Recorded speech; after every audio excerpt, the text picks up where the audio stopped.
Good afternoon and welcome to another episode of Que-stead-Que. What you gonna do? I don't know, but something's gonna grow. Well, hello you guys and welcome to another episode of Que-stead-Que. Well, today something special has occurred and we'll get to that in a few minutes. But I wanted to show you what I've done. Today, or yesterday rather, was Operation Save the Pineapple Ground Cherry and Chocolate Sprinkle Tomato. One chocolate sprinkle tomato succumbed and the other one was barely hanging in there. So I said to try to save them. I don't know what's gonna happen, but I decided to re-up cup them. So this is the pineapple ground cherry. It was all but dead, but it actually looks a little better today. Now that it's back in the cup, and I didn't water yesterday, but I think it needs a little bit of water today. But you know what? I'm gonna hold off one more day because I feel a little moisture here because I'm thinking that I might have been watering it too much. Either that or it might have been too much fertilizer for it, but it does look a little better. The chocolate sprinkle, on the other hand, he's hanging in there. And when I up-cupped him, the roots look pretty good. And he might pull through. So here's the chocolate sprinkles tomato. And when I go to Pelly's this week, I'm going to look to see what variety the farmers, in fact, there's a dead leaf on here. I'm gonna pull it off, just to give the rest of the plants a little bit of strength. Okay, it looks a little better now. Okay, I pulled that one dead leaf off of it. It might make it, it might pull through. I don't know, I'm hopeful. And this one is plenty moist. And what I did, instead of using the seed starter mix, which I could have put it back in seed starting mix. I don't know, you guys tell me, should I do that? If so, I'll re-up cup it in seed starting mix just for the aeration and for it to have a little bit more air. And maybe it'll take off. I put the soil that it was in, which was killing it actually. So I'm thinking maybe perhaps tomorrow, I'll see how it does overnight, and perhaps tomorrow I will put it back in seed starting mix just to get it back to where it was. I don't know. And let it grow a little bit more. Here's hoping. So those might not get planted out until late June, early July. We'll see. But the greenhouse is warm. It's okay. Our weather this week has bit the dust once again. Hey, it's probably gonna be one of those years where it's just a cool summer. I'd rather the coolness than the rain. We'll make it. With the greenhouse, thank God for it. Although my outdoor plants are doing good, we almost hit a frost last night. Our low was 35 last night. And when I looked on my weather app and saw it was 36 degrees, I was like, uh-oh, this is it. If it drops any further, my plants that I just planted out will probably die, especially if a frost comes. Well, thank God it didn't. The plants look great on today. They look excellent, so they survived the night. Today's high is only 51, but it is 60. It's over 60 here in the greenhouse, barely, and I'll show you that in a minute. Okay, let's look at the plants before we get to today's surprise. Okay, and I'm not lowering this thing this time because I don't want the camera to cut off. Potatoes, look at the dwarf sunflowers, y'all. They have really taken off. They have done good. And what I did for those with the fertilizer, I did put a little, of my regular amendments. I put the bone meal, blood meal, that type of thing. But I actually added some, what's it called? Hold on, here it is. I added some bloom food. And I think that's what did the trick for that thing because it really took off. The Piper nigrum, oh yeah. This one's really growing. These other two, they haven't started rising above the soil yet, but that's okay. It's looking nice and healthy. And I'm keeping it moist. Of course, the shallots, my mustard seed. I'm really happy for these tomatoes that came from the Grow Club. And we have our annual meeting tonight, and I told Emily, I texted her earlier to let her know I won't be able to make it because I'm just now getting to my recovery. And although there's an elevator there, the walk from the elevator to our Grow Club office or room is quite a distance. And so I don't want to chance it. So I told her that I'll see her in June. But I did offer my suggestion. I told her about, and I'm quite sure she probably already knew, about what happened on the day of the plant sale. On the day of the plant sale, people who had joined the Grow Club came and they were buying up all the plants, but they hadn't done any volunteering. They hadn't been to any of the meetings or anything. So I suggested to her that when we do that pre-sale before we invite the public in, I said, let's make the pre-sale day one, because we have 2 days of it. Day one for volunteers only, those who have given their time, come to the meeting, signed in and all that. And then day two for the members who have not. And so they'll still get an extra boost on it, but we should get first dibs. She thought it was an excellent idea, and they will be implementing that next year.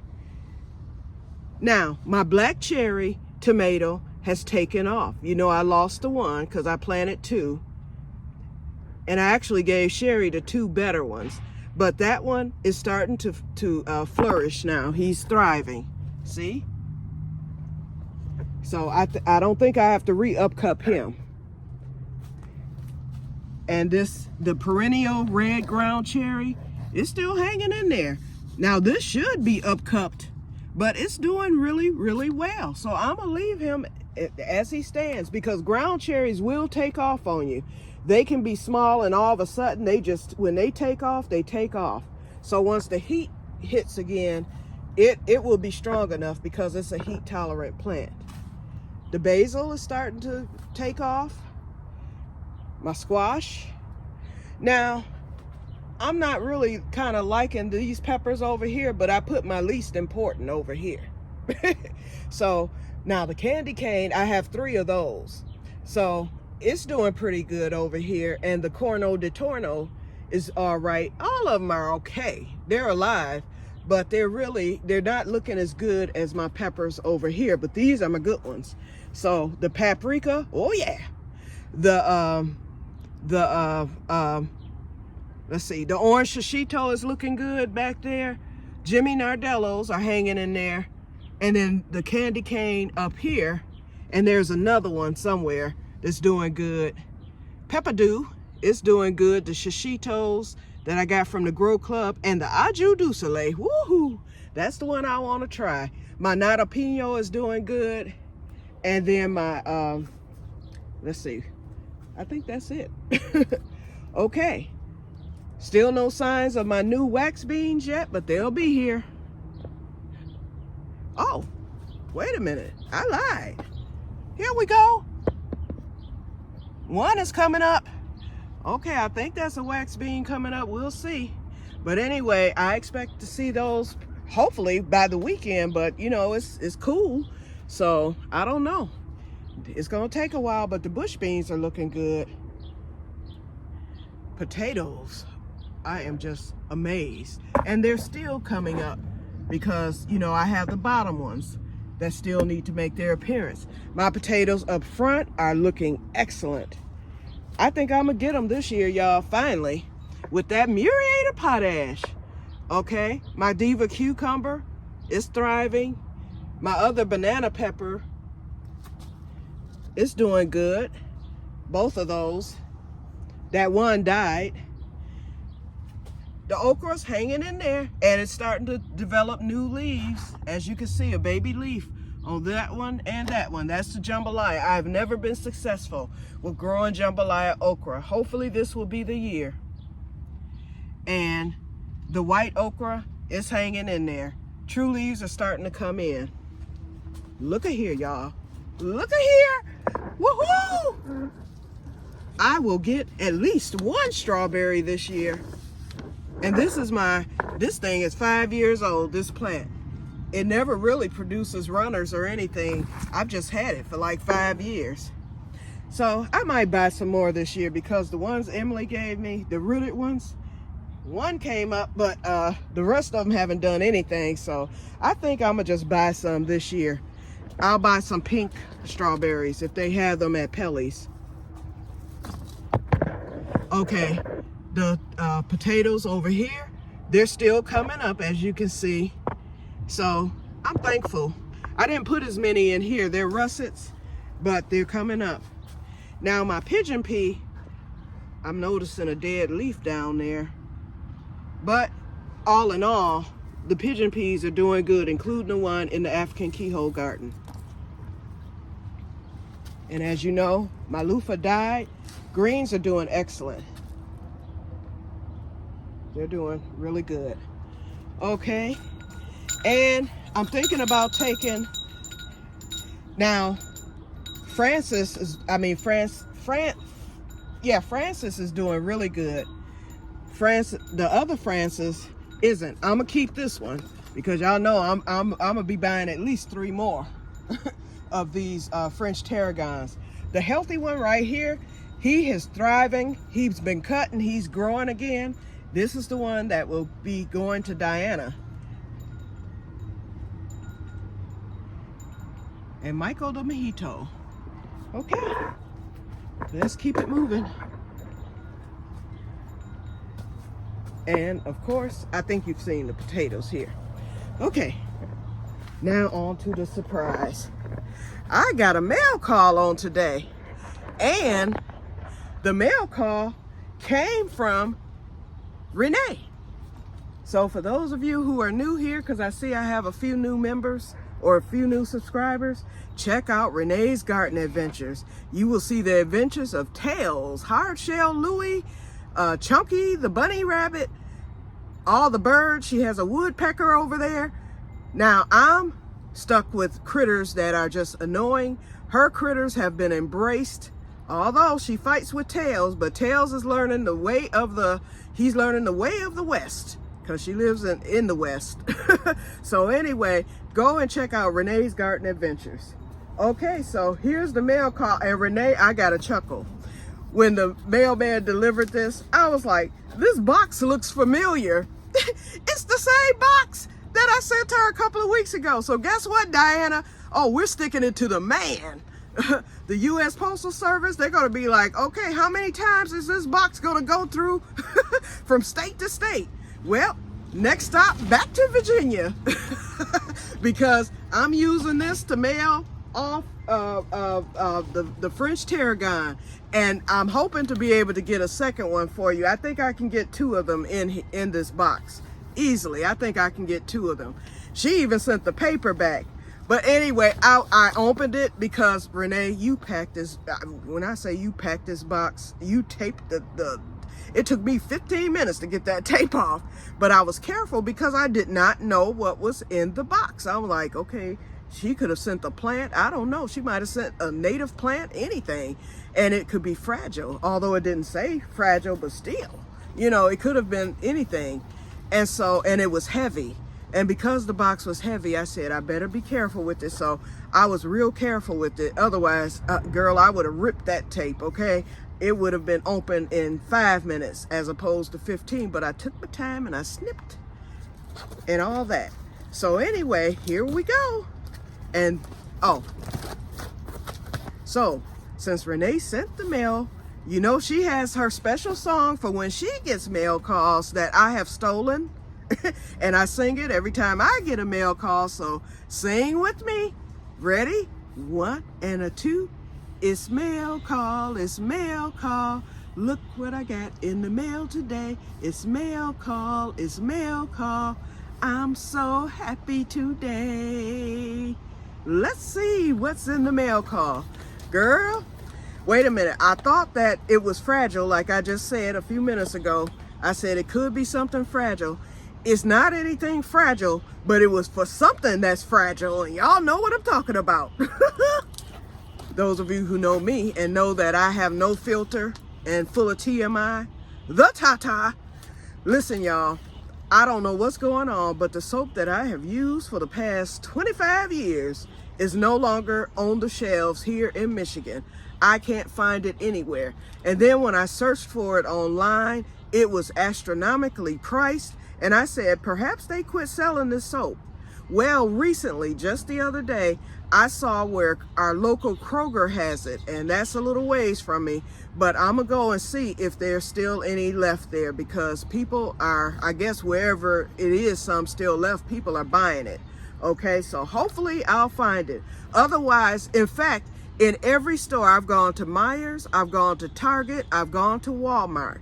In those three, and those are major stores other than, you know, your grocery stores. But in those stores, there are only 3 bar soaps that you can buy. And not too many of the body washes, because I know that my Lever 2000 had a body wash. I was like, well, I'll just switch to that if they stop making the bar soap or whatever. They don't even have the body wash.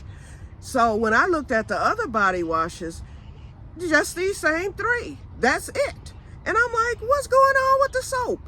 And so anyway, all they have is Ivory. You know, that's tried and true. I don't think they'll ever get rid of Ivory. They had Dove. Sorry, there's 4, not 3, 4. There was Ivory. Dove is competitor, of course. Irish Spring, which would the ass eater, okay? Excuse my French. No way would I use some Irish Spring down there. And or on my skin, because I have sensitive skin in general. So let me quit saying ass eater.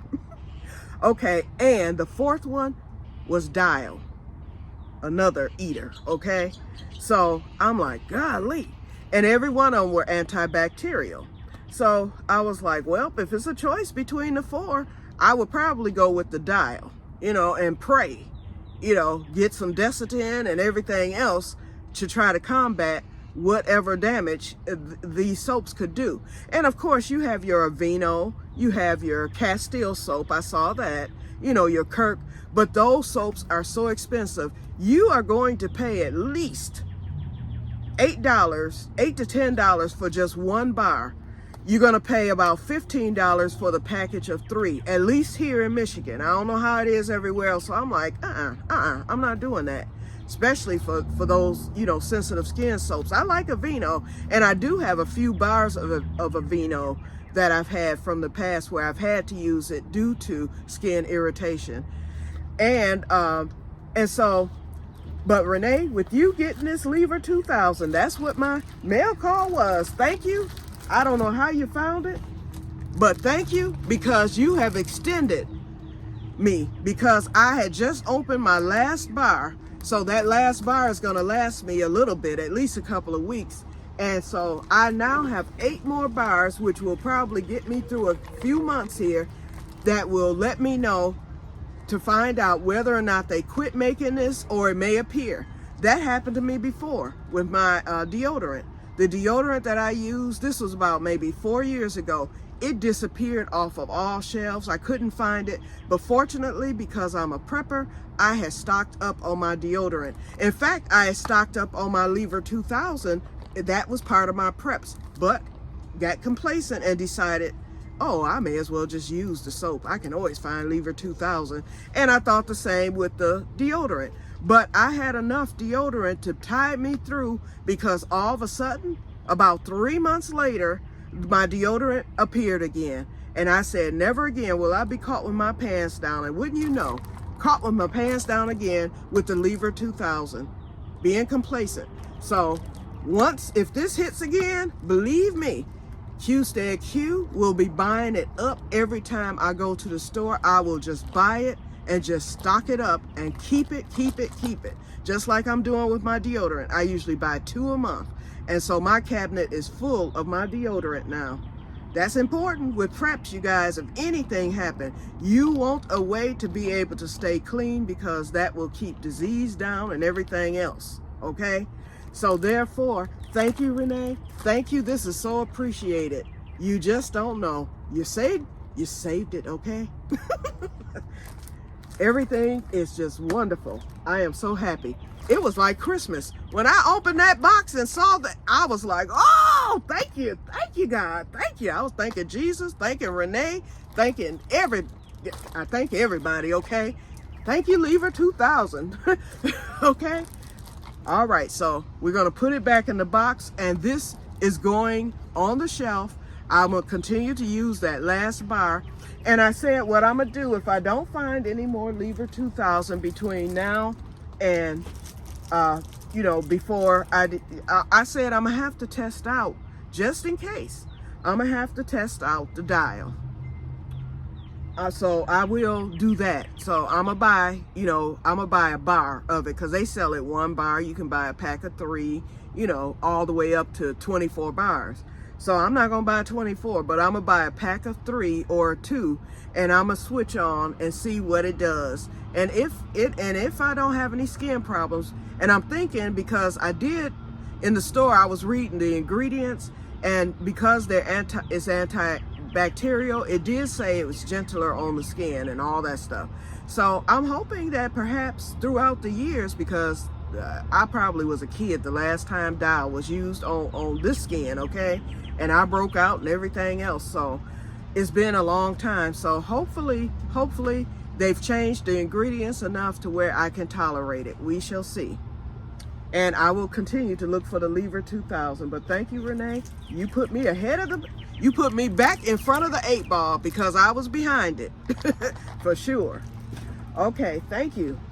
Alrighty, so that's it. You guys, I've been on here 21 minutes, so I'm gonna get off. It's cold today. Like I said, it's like 51 degrees. It's windy. It's just dreary. It's been that way all week. The sun shone briefly yesterday when it was going down, so maybe 15 minutes we got sunshine. If this continues, I'm gonna have to switch back to my light. Okay, so I've checked the plants and everything, so I'm gonna get on out of here. And I'm thinking that tonight I'm gonna just go on and bring in the chocolate sprinkle and the pineapple ground cherry and put it under the grow light. Yeah, just to help it along a little bit. And I thought about hitting it with both of them with some yeast fertilizer. I might. But you guys, give me your opinion on what I should do with these 2 plants. But I know they'll stay warm. They'll probably stay just as warm here in the greenhouse. And since they're acclimated and they are alive, I think I'll just leave them out here. But tell me, should I put some yeast fertilizer, and should I switch it back to the seed starting mix? Let me know. And if so, I will do that on tomorrow. Okay, you guys, so I'm gonna get off of here. You guys have a wonderful, wonderful day, and may God bless you all. See you in the next one. Bye-bye.